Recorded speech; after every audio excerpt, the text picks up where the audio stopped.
So sometime over the next week or 2 weeks, I'm going to be celebrating an important milestone in my life. Unfortunately, I can't remember the exact date. But I'm going to be celebrating half of my lifetime that I have not consumed any refined white sugar. And it brings up an important concept that you got to evaluate yourself what you love to eat and not eat what society tells you to eat.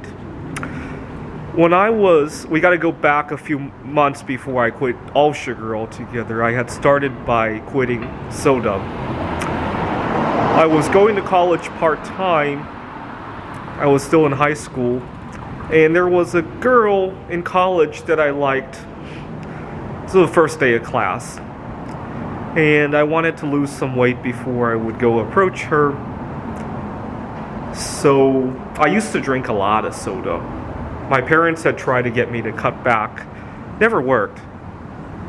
They would buy a certain amount of soda that they thought I should drink every week.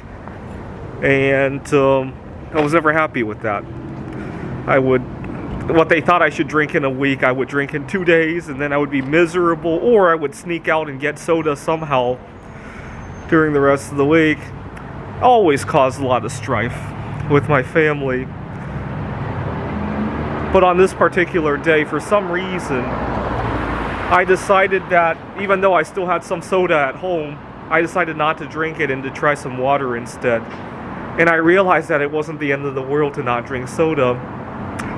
And I realized I could go the rest of my life without soda. And I have. And it caused a lot of strife with my family as well. They thought that I should drink an occasional soda. But even back then, I had the good sense that just because everybody else is drinking soda doesn't mean that you have to, right? There's nothing wrong. Unfortunately, people used to be very close-minded. I got excluded from various events over not wanting to consume junk food. I don't think it's so bad anymore. People used to be more close-minded to that stuff. People used to be more close-minded to the fact that if you didn't eat what they ate, if you didn't hold the same kind of relationship that they did, if you didn't have similar religions or beliefs, that you were out.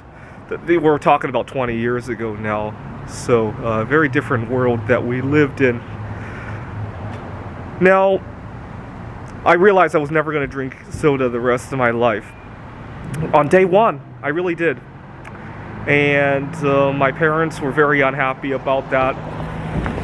See, I don't blame them.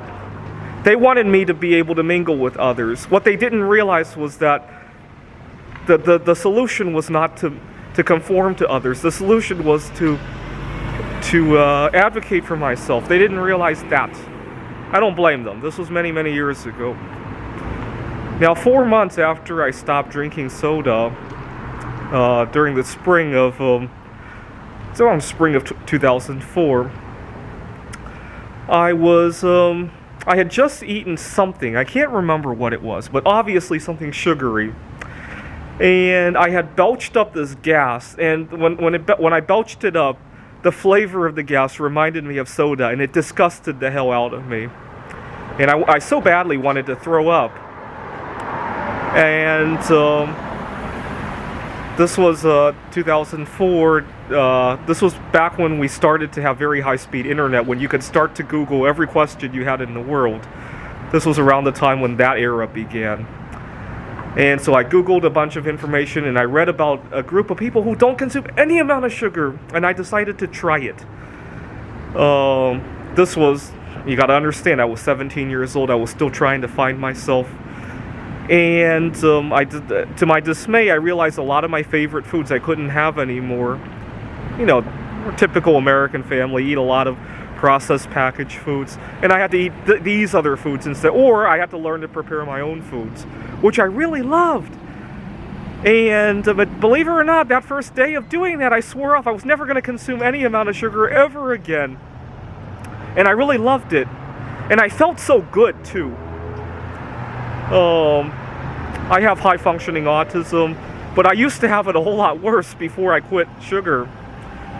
And it's a very big insult when somebody pushes sugar on me, because in my mind, in my mind, they're not just pushing sugar on me. They want me to go back to having my high-functioning autism even worse than I have it today. That, in my mind, when somebody offers me sugar, that's what they're offering me. Obviously, not everybody sees it that way, but it's an insult. Okay, so I learned from a very early age, you don't have to eat what others are eating to try and fit in. You should advocate for yourself. But I only learned it for food. I wish I learned it for other things as well. I used to get very envious about when I would see on Facebook people going on vacation or people in certain kinds of relationships, and then I would try to conform to that. And oftentimes those weren't the things I wanted to do. So obviously this past year we haven't been able to do any of that, and I felt very happy. I wrote the number one AI for the game of backgammon in the world. What else did I do? I was happily single. I mean, I dabbled a little bit with dating, but the problem is that a lot of times people don't want to believe that I'm happy doing these things, and Facebook keeps wanting to tell you that you're unhappy about it. I think the reason for that is obviously a lot of people lose money when you vacation or you date the way that I do, right? People who are solosexual, they do things they want to do, right? They never have to compromise and do something they don't want to do. And so the businesses lose money, right?